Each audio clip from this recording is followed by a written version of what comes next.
Ngayon ko lang kaya tikman.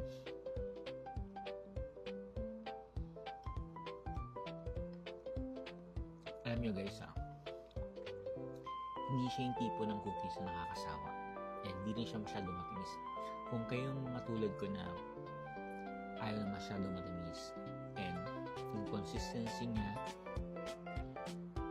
sobrang soft. Well, tama naman. Yung crust niya soft and juicy inside.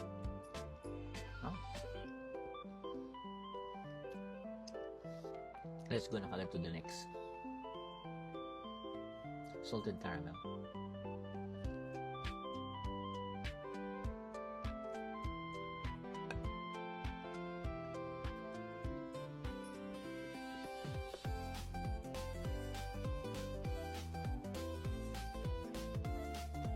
So, try naman natin yung Tokyo Matcha.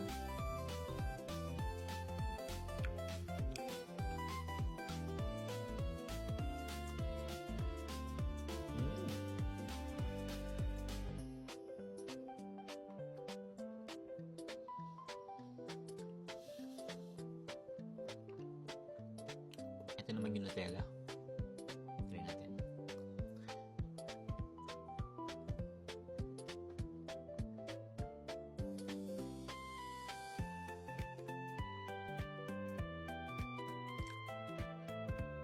Ito yung pinaka-curious ako, yung ube.